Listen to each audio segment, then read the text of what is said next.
Certainly, pretty much every musician I know. Remember, I just want to say an honest and very sincere thank you for British Grove Studios. Well, because everyone I know. Because you just worked there with David, didn't you? I spent a week Gilmore. in there, yeah, with Steve Gadd playing drums. I've never had a bad day in there, and it's not because I'm any good. It's because the studio's so good.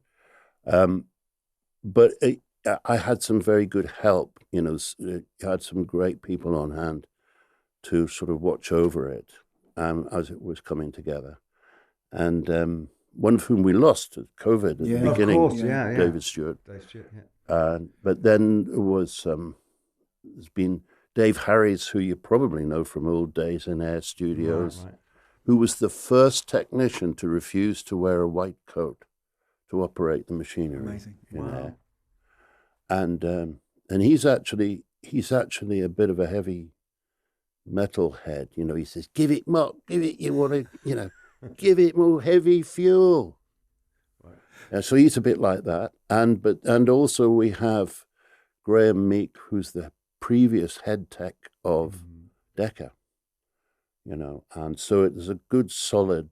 But to even technical begin a studio nowadays it's quite a risky business, isn't it? Because all the studios were closing. And I was ready to lose money, and I did. I mean, the thing is, you've got to be ready to. You've got to be ready to subsidize something if you want to do it properly like that. And there's a huge amount of support for it. You'll get somebody will call up and go, "Hey, Malcolm, I've just been down the shed. I've just found in a drawer. I just found a load of old valves, you know, and we've got a cupboard in the studio full of valves for old microphones, old things that are really, really rare. And there's things in boxes in drawers all over the country of people who are into all this people go stuff. for the old microphones that you must Because have I want to point out, because the thing I didn't realise, because for years I thought there's these two desks on either side of the control room, which I thought was sort of ornamental. I didn't know whether, so you've basically got the main desk, mixing desk in the room, then you've got a Sergeant Pepper era EMI desk, 60s one, yeah. and then the Dark Side of the Moon era desk. The first track, and they're all plumbed in. So we were running all the drums through them. Yeah. It's insane. Yeah, so because the outputs of these old desks have got to be altered a little bit so that they can work with the new stuff. Right. So, and do you curate all that, Mark? Are you still looking for gear and thinking that's going to be perfect? I don't have to. I mean, you know, they'll occasionally waft things in front of me. Say, get your checkbook out. Yeah. So, but no, actually, we don't have any more room, seriously, for anything like that. The one thing we do need is more storage space. So on this album, did you, which you obviously did there, do you record? Do you write at home? Do you Yes. have everything already done? I never write in the studio because it's a recording studio. I have a sort of reverence for recording studios, and I feel as though I've always felt that they should really be used for recording. If you start writing, it doesn't feel right to me. If you start, do you agree? Yeah, absolutely. Because But I also love the that. clock's ticking as well. That's what that sounds like. Well, not for him. That's but that sounds like a great admonishment. It's a recording studio. How else do you think you'd do it? Well, just because there are. I mean, I write in privacy. I don't like other people sitting waiting, you know, or getting the coffee. And so when you're at home doing that, did you have all of this album prepared before you went in, or were you doing it in as the songs? Well, you've got to keep looking at what you've got. I mean, and I remember when I was working when I started working with Bob Dylan, that Bob would get up occasionally and just go to his song, and you know, get away from it. His song would be on the floor in his bag or something. He'd go to it, and I was doing the same thing. So I'll have the band in there, but I'll be checking a lyric, just a line, whether because as soon you both know very well, when you start performing something, it may very well just change a little bit of fret, just because it comes off differently. A scansion or somehow it just the song thing does that to it. Yeah. When it becomes a song, it starts to be something else.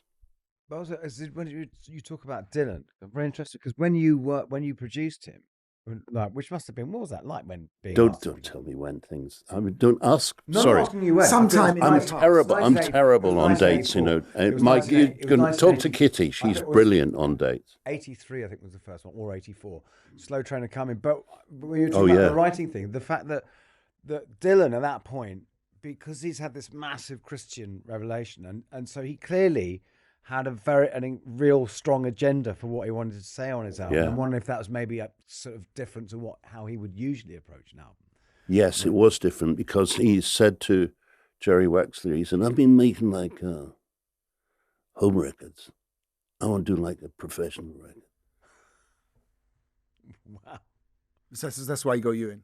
No, I think I think Jerry got me and Pick in because we would just happen to be playing around him at that time, at that point. Because he'd just come to see you in LA, hadn't he? He came to see Dire Straits. Yeah, we'd been down in Alabama. I'd been down to Alabama, or I'd been down there just to watch Jerry and get to know Barry Beckett, who was a wonderful guy. And I got to be pally with Barry, and I learned a lot from Barry. And in fact, I learned the little bit that I did learn, I learned from great engineers, really. And which is why I never learned to be an engineer. Pretty soon reckoned that it was beyond me. But I was lucky enough to work with some great engineers from the beginning. Rhett Davies, the first album. Oh, yeah. Did Roxy Music, didn't he? Yeah, but it was Rhett who stole me from this Australian band Ice House to play for Brian Ferry. Yeah, he was one of the most important people in my life. Exactly, and he was engineering the first album with Muff Winwood. Right. And Muff, well, if we can't get a record out of that, we're all custards. He used to say things like that. Steve Winwood's brother. Steve's brother, lovely man. Another lovely man, Steve. Love the tune. That was that used to be a famous thing when Muff was sort of doing A&R. CBS he liked everything. There used to be a thing of people saying, "Oh, we've got this meeting at CBS. You know, we're really excited about it." And sort of friends of yours would go off and they go, how'd it go? Muff really liked the tune. He doesn't know how to say Muff likes everything. Well, Muff was our A&R mean you man get a for deal. while. Yeah, And he played in yeah. where he played with Creedence. What was his band? Spencer Davis Group. Spencer Yeah. Davis, of course. Creedence, how do you get it? Yeah, I don't know where that came from. Creedence Aston Revival. We'll get. Just want to do a bit more. It's funny, you know, I spend a lot of time talking with a mate about music, and he plays in a band in pubs at nights, you know, and they have all the work they can handle. They're just playing the hits. So we talk a lot about Creedence songs. That was just a coincidence. Those songs were so great. Oh, yeah. And so we'll end up, the conversation will come round to Creedence songs. And to how, you know, the singer. Yeah. You know, that voice. Who's the singer? Tom Fogerty. Tom Fogerty. But it was, in fact, you know, that was, I remember, that was the first version of Heard It Through the Grapevine, I heard, was that. So I thought it was that. So I actually had my mind blown when I heard Marvin go, wait a minute. What's wrong with that? Yeah, that's right. Yeah.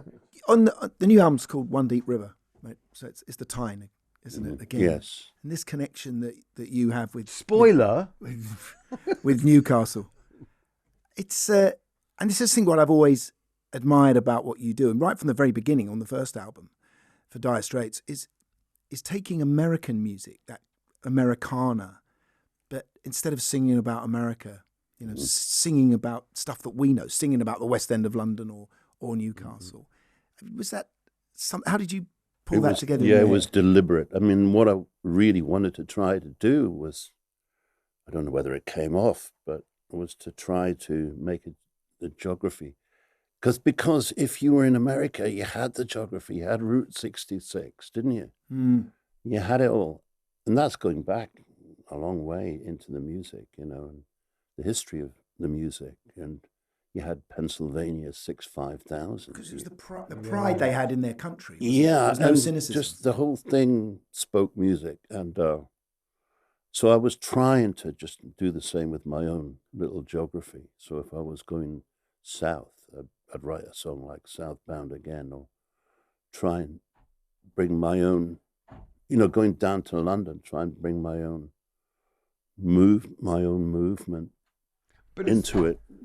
But you're right, because actually what Springsteen did is, because you said, because this whole thing of the drama of American places, but the funny thing is because if you're not singing about the wide open spaces, the stuff that Springsteen used to write about, when we'll meet neath that giant Exxon sign that brings this fair city light, he's talking about the equivalent of an Esso garage in Basildon. Yeah. You know what I mean? It's not, And I think a lot of that had to do with the fact that, we'd reached a time in our evolution as a country where we were a bit cynical about the place, and it didn't have the same aspirational quality that Americana did. Mm-hmm.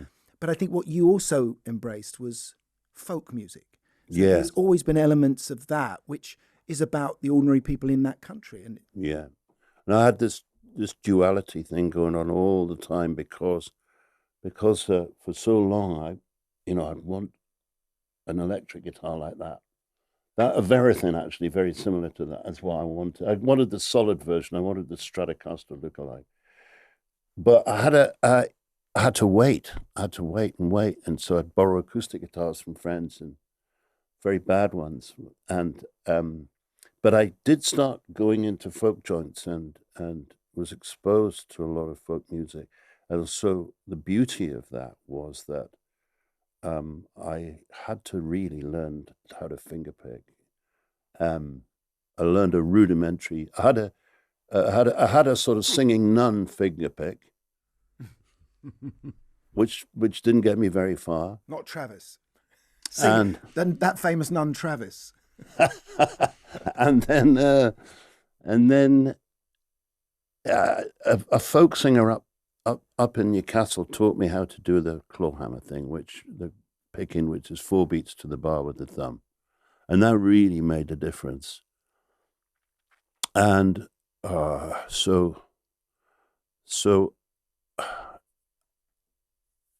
wanting to be a rocker, wanting to play the blues, wanting to play in a blues band, desperately wanting all of that stuff, but at the same time being exposed to an awful lot of acoustic music as well. So because there was a folk revival in the early 70s, yeah, wasn't there? And actually my thing with the blues was I got even more fortunate because when I moved to Leeds to work, I got to know a guy called Steve Phillips, who was a blues singer, and he had National Steel guitars, and he had a proper record collection, records specially delivered from the States. And so I got to hear a lot of early blues singers and got exposed to a lot of other music too that became like ragtime music, jug band music, all sorts of, and rare hillbilly music as well, white music as well as black music, and the whole thing just broadened. But did you start on sort of boogie woogie piano? Yeah. Your Uncle Kingsley. Kingsley, bless him. Did you read about Uncle Kingsley? I read a bit about Uncle Kingsley. He met him recently. Kingsley was so much fun. I just think everyone should have an uncle called Kingsley. Yeah, he was brilliant, and he. This is in Newcastle, I guess. Yeah, and no, actually, yes, in Newcastle. Well, we were in Glasgow at the time, and we'd visit every now and again, where my nana lived, where Mum's mum lived, and Kingsley was one of her sons, and so we. But he blew a harmonica. He'd do the Runaway Train on a harmonica, and he had a banjo, which he couldn't play, but I just still thought how cool to have a banjo. And is he kind of a skiffle head? Yeah, he would have been, and he played a bit of boogie woogie, and then when I heard boogie woogie on the piano for the first time, I just remember these great blocks of logic just sailing into place, just bang. This is for me, and I was 4, I think, or however old I was. I just remember thinking, this is, I'm going, that's where I'm going. I'm headed in that direction. But how come you ended up on the guitar?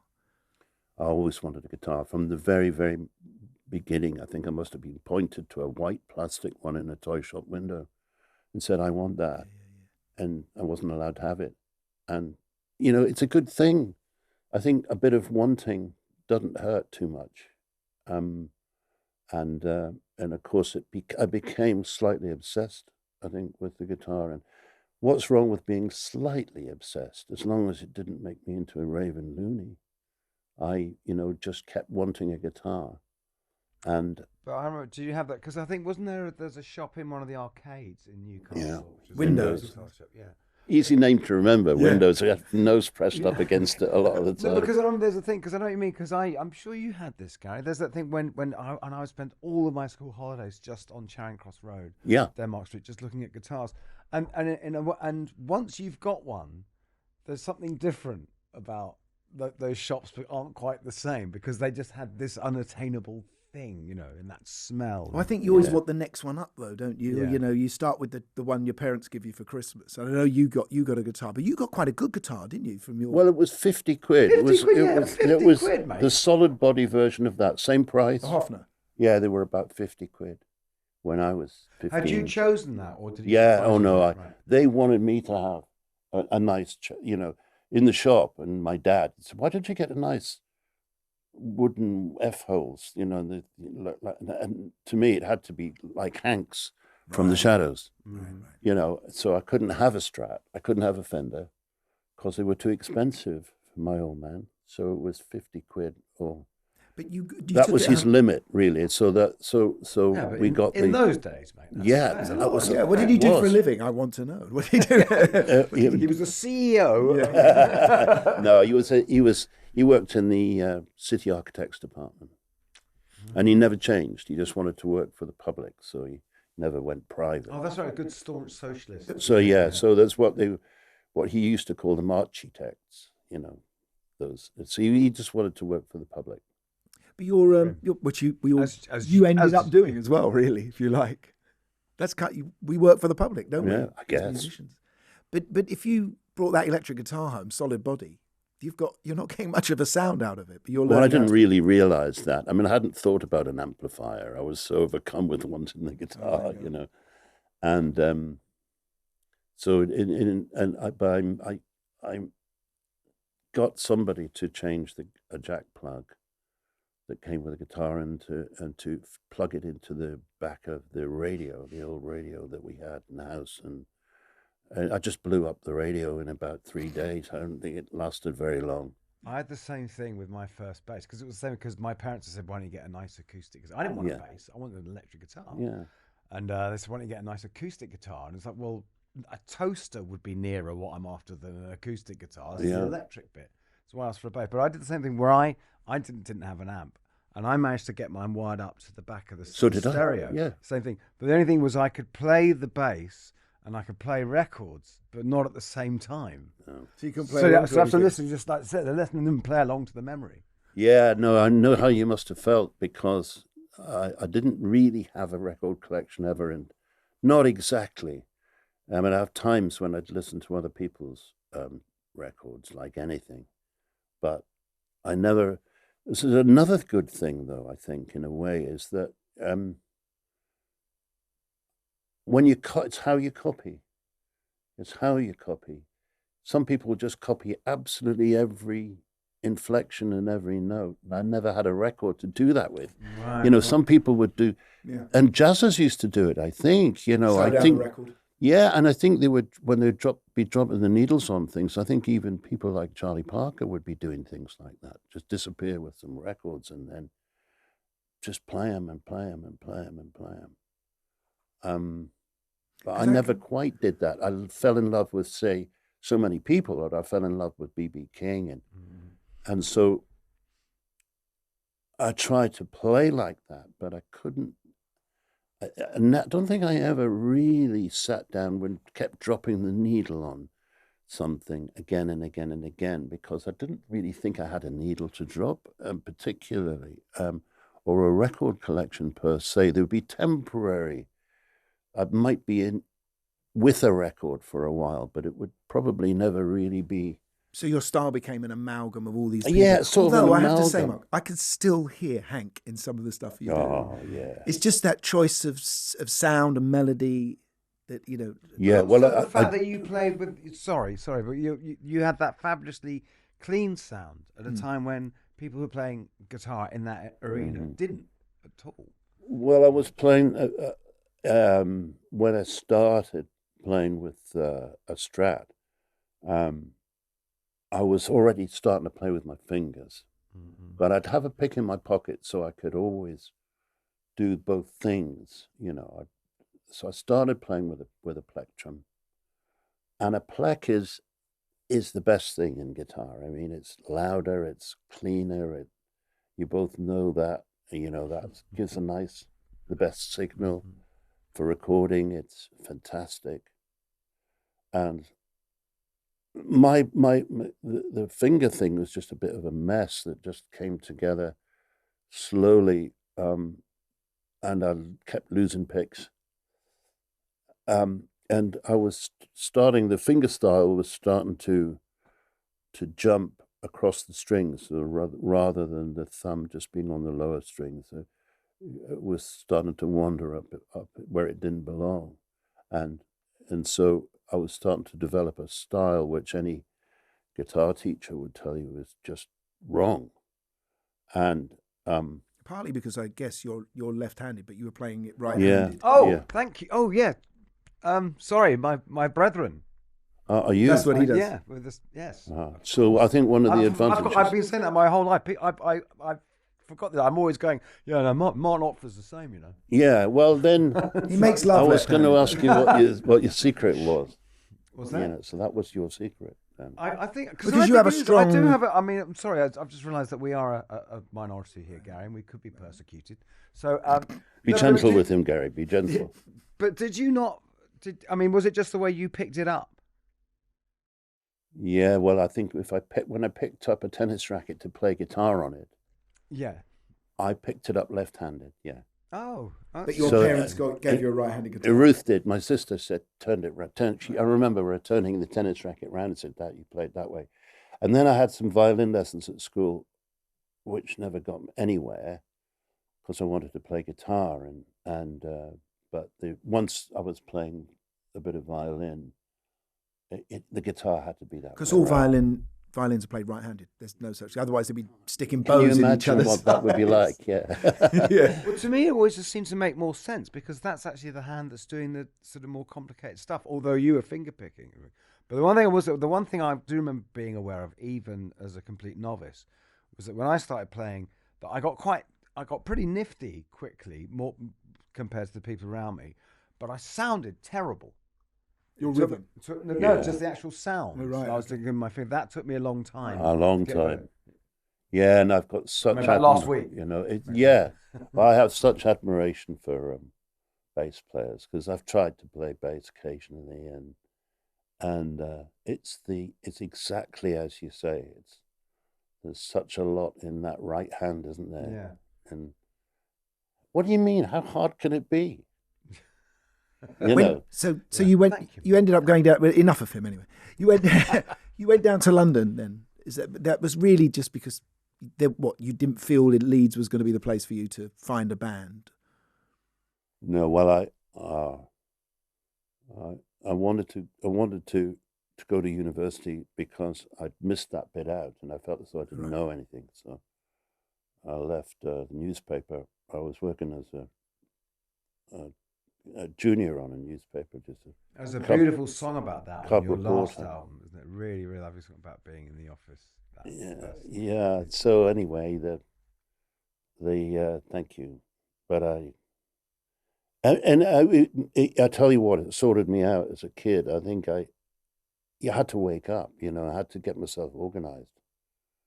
I think with a job on a newspaper makes you do that and makes you understand the way the world works a little bit. Well, also, what I was saying, that because of the way you write, because I'm wondering which way around it came, because you clearly have a great nose for a story. All your songs have great stories. But I'm wondering if that came from being a journalist or or it was the other way round? Well, you became a journalist because you naturally have a nose for a song. No, it actually made me into a songwriter, I think, Oh, there you because go. I didn't see myself as a songwriter at all. I just thought a strummer. I was just a strummer, and I remember some of the stories that I was doing for the paper. I'd seen them in my notebook, bits of them in my notebook afterwards, and they'd started creeping into the songs.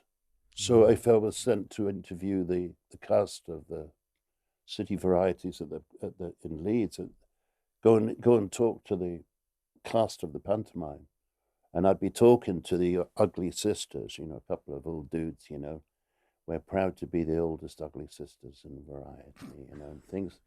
And, That's what we had that. And that became, careful, because I might just, that became One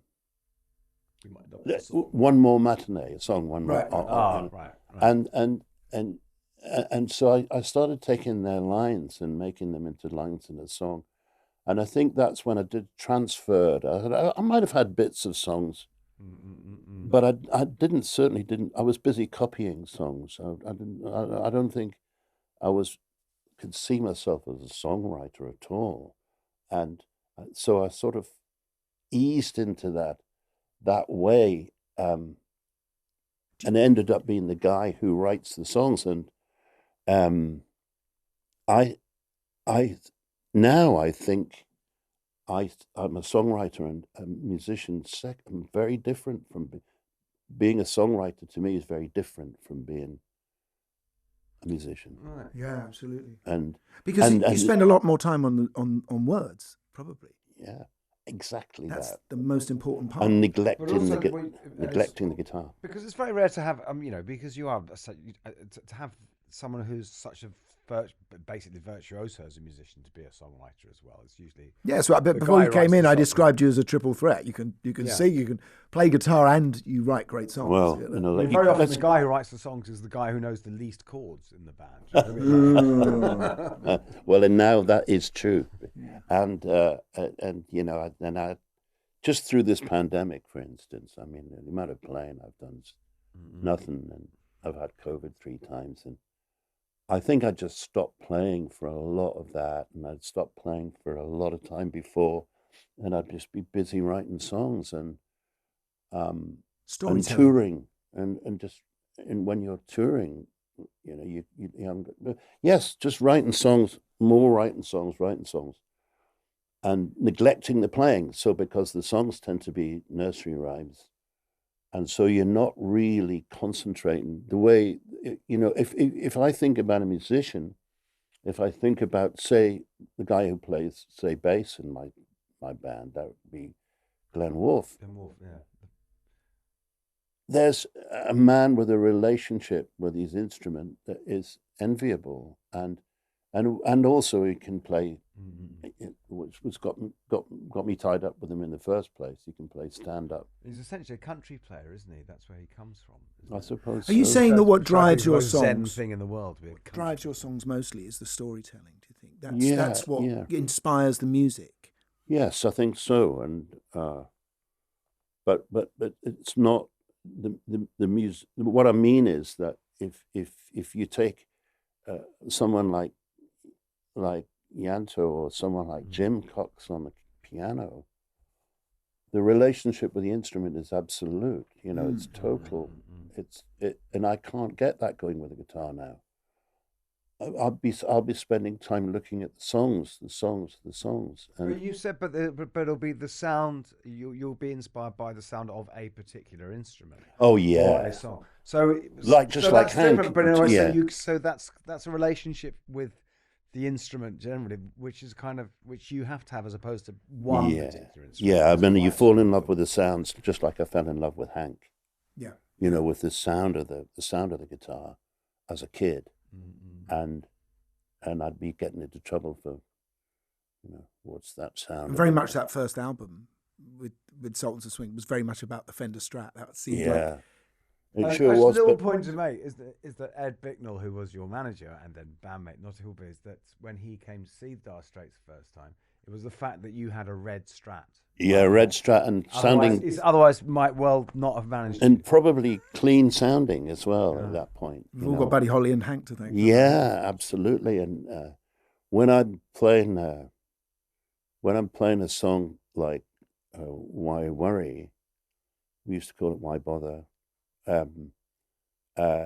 It's I think of Buddy Holly, you know. Yeah. And those three chords, and just do dee do do do dee do do do dee do, you know. And there was one point where, but this is what happens. This is what happened. The gift that songs brought me with what I call circular moments, where you've written the song.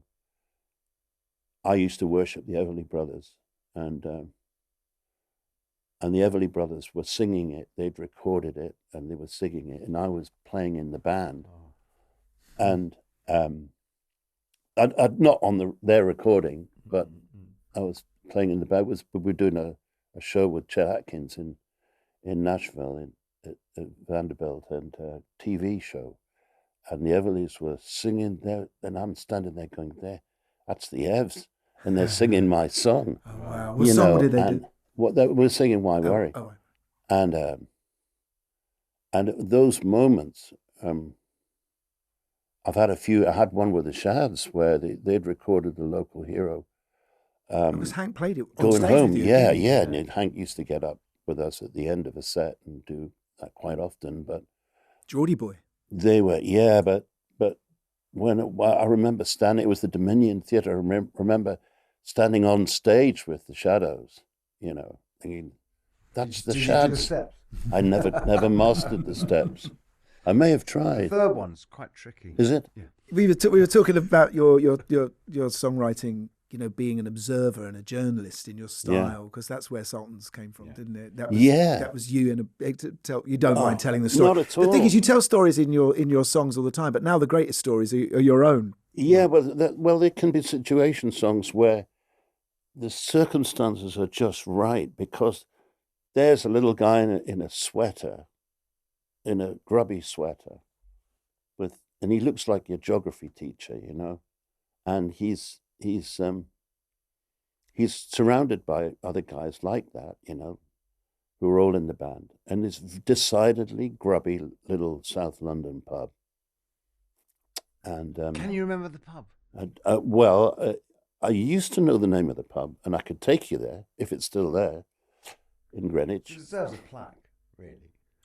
And he said at the end of the night, he said, "Well, we're going to on the last song now." He said, "We are the Sultans of Swing," and they are so not the Sultans of Swing. You know, it's such a glamorous name, isn't it? It's you know, brilliant. the Sultans of Swing, and they were so not. But was that just a description he was giving them, or that was actually the band name? That was his band name. So they were the Sultans of Swing. So did he? He so said, would he have we- known? he Then said, one day yeah, he's listening to yeah. the radio, and you go, "The Sultans of Swing," and then someone go, "Wait a minute." He said the line, "We are the Sultans of Swing." Yeah. He said. But this is the beautiful thing, that you end up writing that song in a band that maybe is a little out of its time. You know, punk's happening, and you're playing in this sort of slightly old school style. Mm. And there's a sort of irony about you guys singing Sultans of Swing, and you haven't even got a record contract. Of course, it becomes one of the biggest songs ever. So the journey that the song took was very personal to you. Yeah, and then later on, that same sort of thing would happen. A little bit later on, I was in a kitchen display area I was in an electrical shop in New York, and there was a wall of TVs, and they were all tuned to MTV. And there was a delivery bloke in there sounding off about the artists that were on the MTV thing, you know. And it was hilarious. I was laughing at him. And no, I didn't want him to see me laughing, so I had to sort of retreat. And I was spying on him really through a gap in the microwaves, you know. And I was still laughing when I actually went and asked for a piece of paper and a pen, you know, a reception thing. And I sat down in the kitchen display area in the front of the store and started writing the song. And that song I mean, he'd given me the lines. That ain't working, you know, and maybe get a blister on your little finger, you know, and stuff. So it was, he'd given me so it was like the Sultans of Swing, and it was a situation song. It was there. And sometimes you just get the little bells going off, that they combine. You know, for instance, I remember I was on a plane looking down at Philadelphia, and it was just big motorways and big chemical works and refineries, and that was Philadelphia.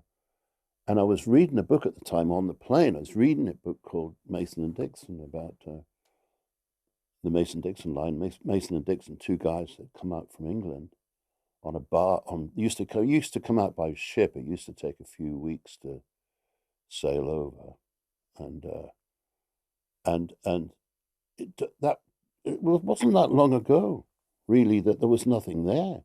And now, you know, America's just grown so fast, and so it was a place, and looking down on it from that height, from the plane, and then being in the book where they're on this barge that sailed from the west coast of England somewhere to a ship that just sailed, and they've gone to do the Mason-Dixon line, and to sort out a dispute between a couple of states. And the song comes together because there are certain conditions, you know, and it strikes you, you know, because they were frightened of the interior. Nobody had actually been to the interior of America when they went there. They didn't know what they were going to find. I mean, it was just savages, and possibly, and the unknown. But this is also ringing romantic bells with you, because this is what a rock band is doing. You know, you're coming over from England, and you're suddenly in every state across America. You're so right. I hadn't really thought of it that way, but you're dead right. Yeah, because that was always the question, wasn't it? Did they break America? Yeah, Sure, wasn't it? Mm-hmm. Did you? How did you get on in the States? Yeah. Did they break America?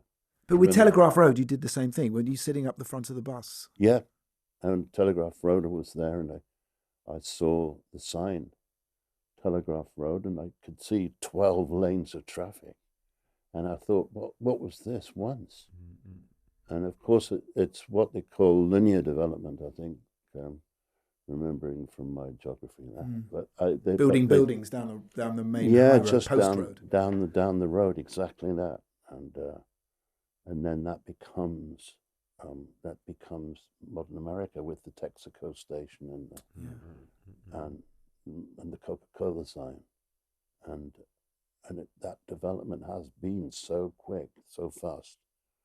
And that's how sailing to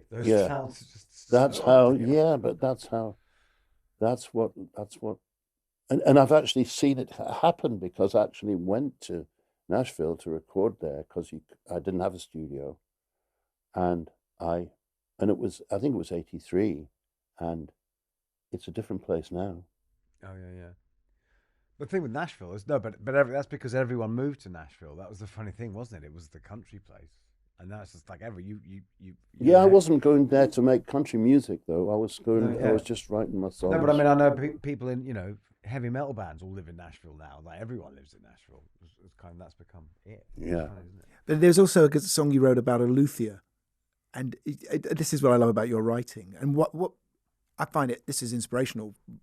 Thinking more about this recently as a songwriter myself, is you took some of his goodbyes on his emails, because he was building a guitar for you. Yeah, John Monteleone, and who comes from a long line of genius guitar builders, and again he was making me that nice acoustic guitar that your parents always wanted you to have, or that your parents wanted you to have, and that goes back to a tradition in New York, building those guitars. But that goes back even further to a tradition of building violins in Cremona in Italy. And that goes back to the Stradivarius and the Guarneri and the Amati. Amati, is it? You know, the great violinists. And they always had, the great violin makers always had apprentices. And I was thinking about John Monteleone because he was, you know, because they used to be apprenticed to great guitar builders in New York, and John was the last of a line and didn't have an apprentice because you can't find kids these days to have got the patience for it or whatever it is. And so I was thinking about that. But John used to sign off emails to me with little lines, say, "Well, I've got to get back. The chisels are calling, you know, and it's time to make sawdust." And That's a lovely line. And that's what I thought. So I ended up writing the song about. Once he sent me a piece of wood because he would always be listening to the wood, you know, like that, just not rapping on the wood like that. And one day, one of his mandolins, I thought it was the same shape as his mandolin, beautiful piece of maple. And the wood was about 1/2 inch thick and cut out in the shape of one of his mandolins. And I opened it up and he said, "I've sent you this as a cheese board." He said, you know, because obviously it wasn't sounding right for him. Right. So he made it into a cheese board. So I've got a Monteleone cheese board at home. And when you first started with your demos were just so famous, because I remember, do you not remember the story of everyone saying, "Oh yeah, they could never reproduce Sultans of Swing," and the demo had to be the one in the end. But that used to be the massive thing, which of course doesn't exist now, does it? Because whatever you start working on, it just becomes. It used to be you can't get it to sound like the demo. It's my own demo. That's right. Well, you must have spent a lot of time doing that, though, in your career. Yeah. Well, in my band, we did our first demos at Pathway in Islington because we were all Islington boys, and that's. I remember going in there and everyone saying, "This is where Sultans was recorded." Yeah, Pathway was amazing, wasn't it? Yeah, you know, there was a little. The control room had a bench. I mean, the control room. It wasn't any bigger than that rug, was it? Probably not. No, you're right. You know, you'd sit down one end of it, right. and there was a window and a little studio, but it was an 8-track studio. And I remember Chas Harrington, who was engineer there, who ended up doing lights for us. I remember him talking about, because the reggae bands used to go in there as well. And you know, sometimes there'd be a lot of serious dope smoking going on in there, and Chas was laughing about something that had happened the night before. He said, "I was sitting here." He said, "It was the early hours of the morning. And suddenly this boom comes through the speakers. It nearly blew the speakers out." He said, "What was that?" And he said, "Quick edit, man. Tied a nut in the tape." Yeah, so could you reproduce what you wanted when you went back in, when you went in with Muff? What do we all hear? We all hear just a little. I mean, it was just cut down. It was just a really stripped down band, wasn't it? Just because Pick wasn't a heavy metal drummer by any stretch of the imagination. Pick was a school drummer. He was great. But he'd done a lot of he was doing doing a lot of folk music, actually. He'd come up doing quite a lot of folk rock, but he was really, really precise. And I remember Muff telling him, "Pick, you know, just don't stop doing all that stuff on the top." He said, "Just make it more basic." You know, he was always telling him to simplify it a little bit. Yeah. Story of my life. Story of your life? Yeah. We're being told. You play a bit less. Sorry, we're being told about 10 minutes, Mark. Is that all right for you? Yeah. Go on, guy. Well, no, because I was just really interested in those early days, like who your peers were on that circuit. Because also, because when you were talking about writing, I just thought it was a shame that we never got to mention Brewer's Droop. Yeah. Which is without a doubt the most definitively named pub rock band ever. Yeah. Yeah. That is literally ground zero for pub rock they gave bands, they gave the groupies the warning beforehand, didn't they? Yeah. So what happened there was that it was the Melody Maker came out every week, and he used to have the ads in the back. Yeah. No breadheads or time wasters. No beards. You've been that man, right? And if you had an ad that you could afford an ad in the back that wasn't just a small ad, it was a bigger ad. It meant that it was a recording band, and it actually did say so. It said, band, RCA band or record contract or whatever it was, And so I had just left college that minute and went straight to the audition. And you were writing there, though? No, not really. I went straight to the audition, and when I got off the train in High Wycombe and I was walking along to the pub where they were having these auditions, I could see a trail of guitarists coming back the other way into the station, because they were all you had to get the train out there. And that's what that was. It was, and actually when I left, there was still a trail of guitar players, because back then, as now, there was more guitar players than there were good jobs, and more bass players too. Did you have what it took?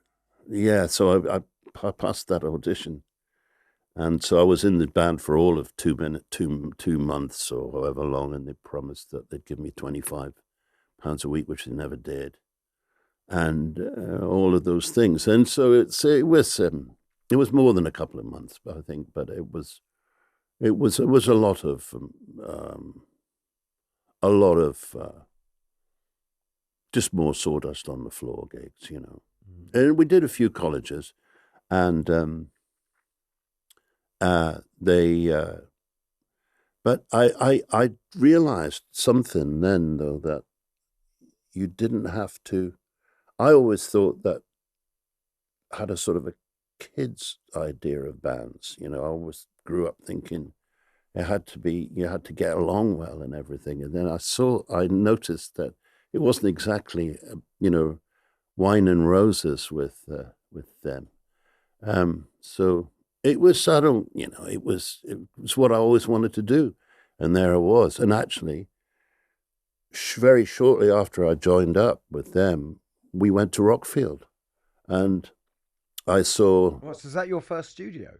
I went into Rockfield and then recorded a little bit in there, and that was my first experience of it. And actually, I don't know.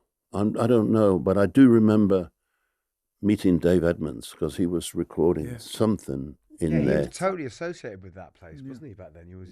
And it was just, I remember just these big cheap JBL speakers all going flat out, and it was ear splitting, and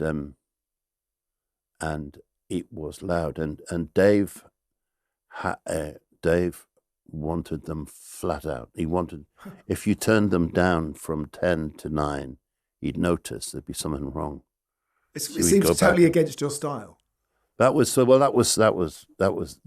Dave wasn't producing it. It was, I don't know what was happening. I think the band were producing that. But when did you find you were a singer? I still don't regard myself as a singer at all. It took me a long time to think of myself as a guitar player. Never mind that. And then as a songwriter, that took a while. And singer just never even counted. I just... Well, you say that, but I don't know if you've noticed, but you've actually sung about 25 albums. Yeah, I know, but you know how it happens. I'm sure you understand how it happens, and I still don't... I mean, when you say you don't see yourself, it's like, do you wish someone else had done it? Or, was it kind of... Was it kind of like, well, you were the only man? Well, yeah, I was the only one to. Yeah, I think I was the only one to do it. And once I found that people didn't walk out, that people stayed, and then you'd play a club, and then the next time you played, there'd be a queue down the stairs and down the corner, that you were starting to pull people in, and the word of mouth, I think, it's a genuine thing. But I know your style had a sort of a speaking quality to it, and I know that's one of your big stories heroes in the past was Blind Willie McTell, right? Mm-hmm. And that was a style that he used quite often. I think talking blues. I think that's possibly part of it. Dylan, I suppose. I guess so. But that was part of the tradition in American music anyway. And I don't know. It's just a rag bag of stuff. I certainly didn't consider myself much of a singer, but I think Bob Dylan was inspiring in the sense that you realize you didn't have to be a classical, now much as I love and adore Frank Sinatra and all of that stuff, the singers, what I call singers, that I realized that from folk music there was something else happening, and that you could be rough, really pretty. You could be rough as a singer and still tell your story. Your story could still come across, and as long as you meant what you were doing, and people could kind of detect. I think people can detect something. Insincerity. I don't think they can. I don't think they say, "Oh, that's insincere," but something in them registers.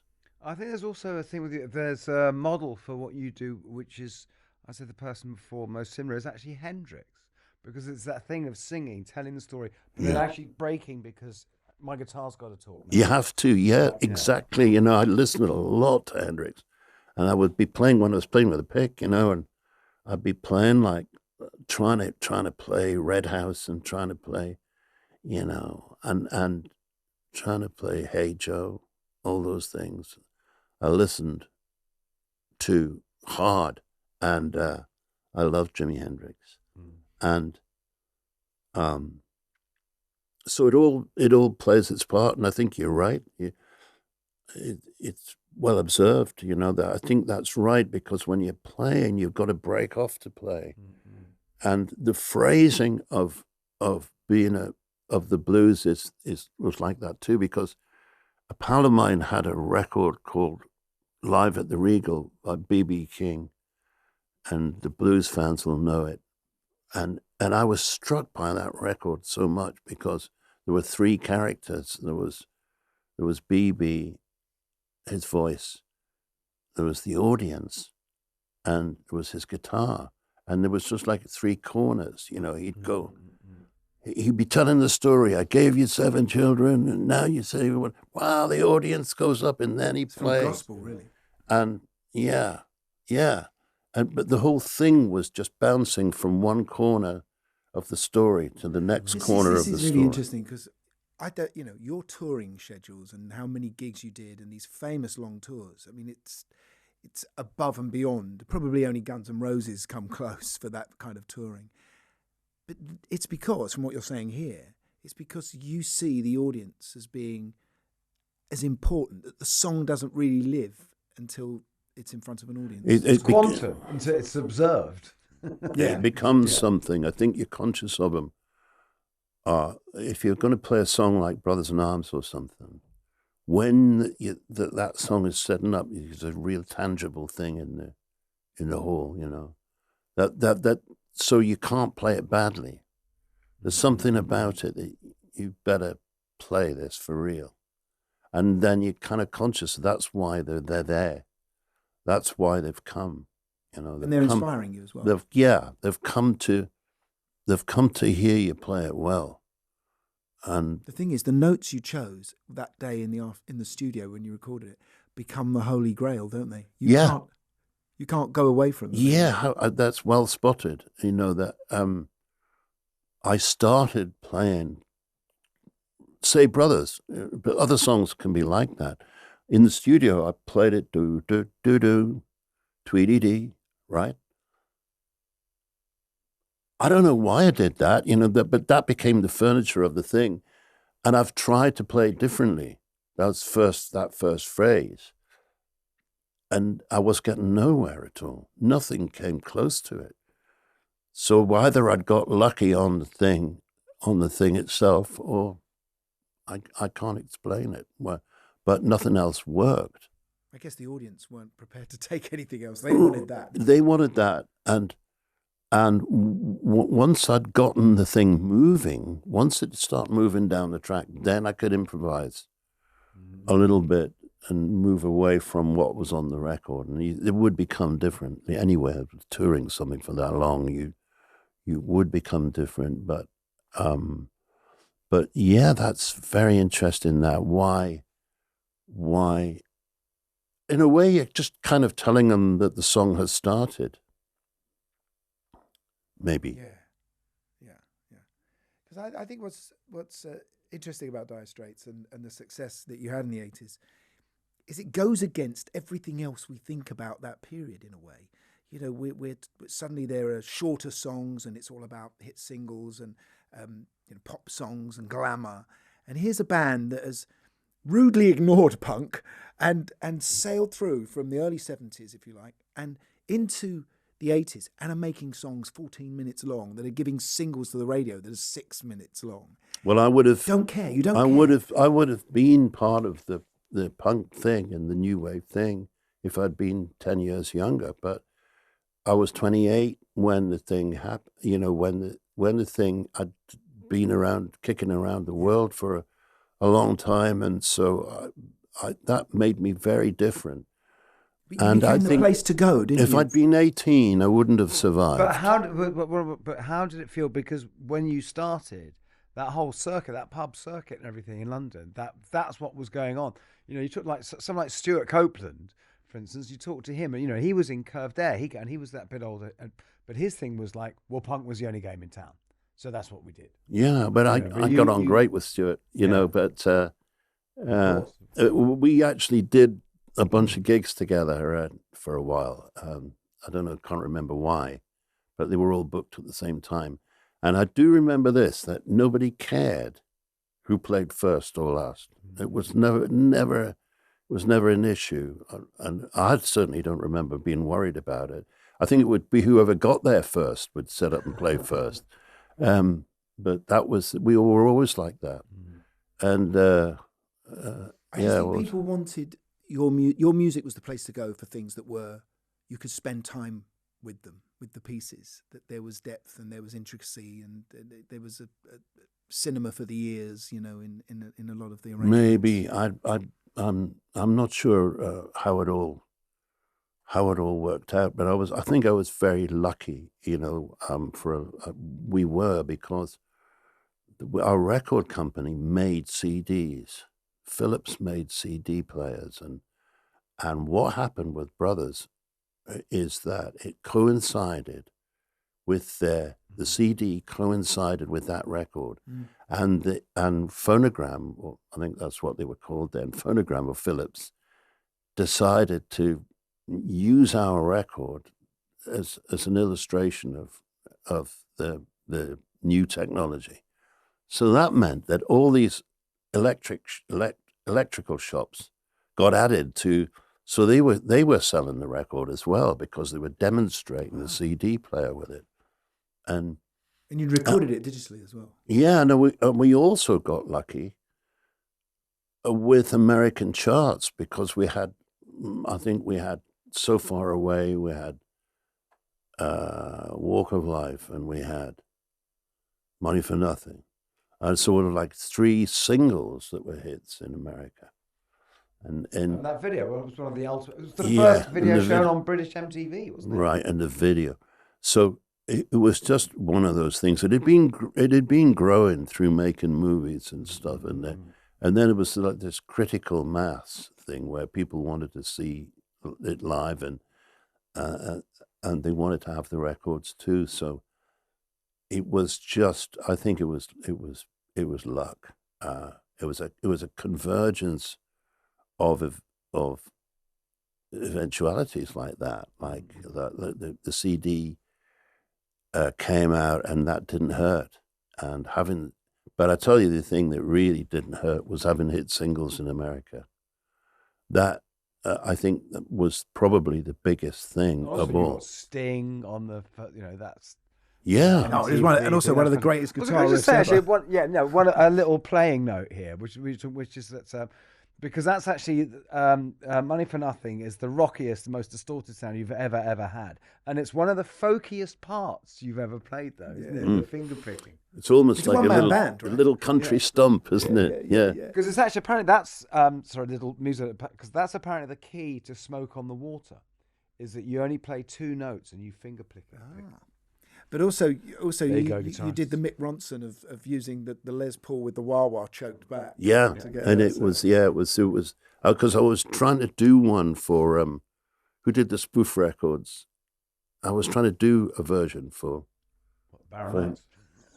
No, the American guy, and he does all the spoof. Weird Al Yankovic. Yeah, Weird Al, and I was trying to do one for Weird Al, and I was thinking, well, how did I used to do that? And then eventually, I said, "Oh, it was the wah-wah pedal. It was stuck in one. And I was literally trying to remember. I'd forgotten, and that's why it didn't happen. And then once I remembered that we had the wah in one place, and now everybody says, "Yeah, well, of course." Yeah. But I tell you what, I couldn't remember. Seriously, couldn't remember. How was it saying goodbye to those guitars?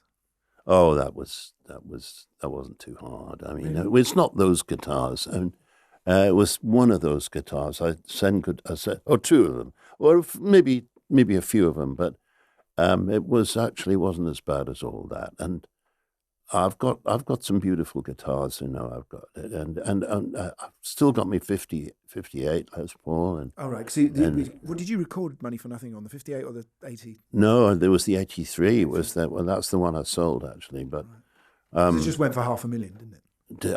I don't know. I wasn't there. Didn't want to look. I didn't want to look. They all went for about $500,000. I didn't want to look, but it was funny. Charity, it went charity, right? No, actually, some of it went to charity. The full charity thing I've just done was the teenage cancer thing. Oh my God, we haven't Let's mentioned talk about that. it We need to before talk we about that before we end. Which is quite possibly the greatest collections of guitarists ever seen on a record. It's for going home. For going home. Who's? How did it happen? Who's in? They weren't all in the same room, right? No, they didn't. They all did it from their home studios. But I tell you what, Pete was first, wasn't he? Pete was first, which is appropriate because of the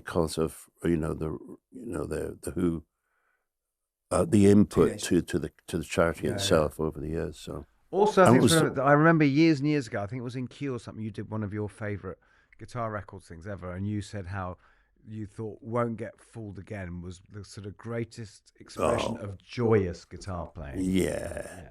I absolutely agree with. And I love Pete's playing, and I've always been a huge Who fan, and whenever I see Glyn Johns, I'm always busy reminding him of him hunting amongst the speakers with his microphone to get the sound.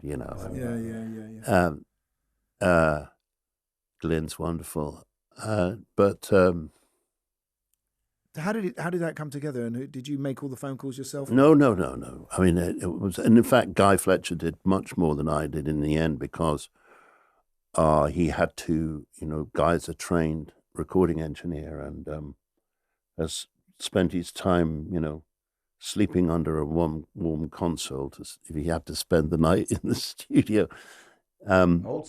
Old school, yeah. So Guy knows how it all works, and it's very moving. Piece of playing by Jeff. That's his last piece of recording. Yeah, I think it may very well be. Yeah, and because Jeff stole from you in the end, didn't he? He never used to be a finger player, did he? And he no, he didn't. Style. Of course, he didn't. No, he didn't need to do that. He was on another level altogether, and a wonderful, wonderful player, and also this sound. but just otherworldly guitar player. But it happened very quickly because Pete came in, and nobody plays chords like Pete. And he came into the studio, and he was first in, and of course that gave us a whole dimension to think about straight away. And then Eric, I think was very soon after, and then David Gilmour, and then shortly after that, actually Hank sent his contribution probably from Australia, right? Perth, from Perth, yeah. And tremendous. I mean, because he's played the song for so many years, of course, but what a guitar player. The thing I wanted to explain about Hank's playing was that you use the tremolo arm with your right hand. You play the note with a pick, and you use the tremolo arm to occasionally just to let the notes sing out. But that means that you don't then mess it about with left hand vibrato. You've got to keep that. And I think Hank can play any way he wants. I think he can do that, or he can play with his fingers, or I think he can do it all. But to get that style, A Wonderful Land thing that captivated me when I was a kid, that's the way you play. It was like a Duane Eddy style of playing, And you've got to be in love with. Actually, we had Duane Eddy's on it. I remember when I heard Because They're Young for the first time. I learned there was a little kid up our street that had it, and I went round to his house and made him play it 10 times. You just got to be such a little. I mean, who's the little maniac down the streets made me play this record 10 times? Yeah. That was me. Sorry, Michael. Brian did a similar thing, didn't he? With someone someone had an Elvis record, and he made this woman, Little Richard, and he made her play it again. Oh yeah, house. And he ended up sort of dancing with her. She was up in the window, and he was out in the street. Well, this is clearly a Newcastle thing. But I think this is what we had that is missing now for younger people, and that's we had to mine. This was for all of the nuggets that you could find. Because absolutely, it wasn't on streaming. And blues, the blues. When that came along, we had to go hunting for it. Exactly, but it was like the gold rush in the end. Yeah, wasn't it? Dobells. There's a thing, you'd hear about a record, and it would be months before you got to hear it. That's right. You'd be anticipating hearing this record. And I think that's what a lot of kids now like about vinyl. Because when they've got the record in their hand, they can read the liner notes and everything. And there's something about holding the cover. It's got something, hasn't it? Well, it's also a thing of I don't want to get into this sort of, but the fact that liner notes don't exist at all in streaming. And I don't know why they thought. Actually, in fairness, I noticed that Apple have started to do it now. If you click on the 3 little dots by the side of a track, you get some. Right, yeah. Are you taking this new album out on the road? No. Why is that? Well, because I've never. I want to spend more time at home, right? And it's just instead of being cruel to the people around, I want to. It's probably actually they're probably all wondering, But I think they're probably all going to say, "Get out there," enough of you hanging around. But I want to be able to. It's really so that I can write. And so that I can write a song, because a lot of these songs have been written partly when I'm on the road and it's 2 a.m. with a, second glass of wine, third glass of wine, and I've got a gig coming up. Maybe got a gig coming up next day, and you'll be familiar with it. So it's not the ideal way to live. It's not the ideal way to write. Music and I think music, songs, and I just like to be able to write the songs at home or see how they come out and to keep making music. Go into my studio to get a chance. I think we'd all like to go to your studio. Yeah, it's a lovely. It's such a great studio to work in. And because it was built with the whole idea, that I'd be able to do the things that I haven't been able to do in other studios. You'd go into another studio somewhere, and you can't do this because you can't do this because. Okay, that's what I'm also because it's so well thought out. I remember I've worked there a lot, and I was there a while ago working on a film. And a friend of mine, Steve McLaughlin, who's this great film producer and engineer, and he said, "This is the best studio in the world." I said, "Yeah, I think it is." He went, "No, it's the best studio in the world because of this." And he just pressed this button on the desk. And there's a button that closes the big heavy door between the studio and the control room. It's the only.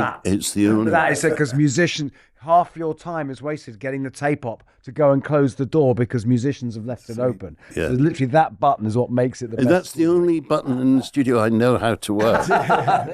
Mark, thanks for coming in, and good luck with the new album. Thank you so much. This has been an absolute delight, Mark. Total pleasure.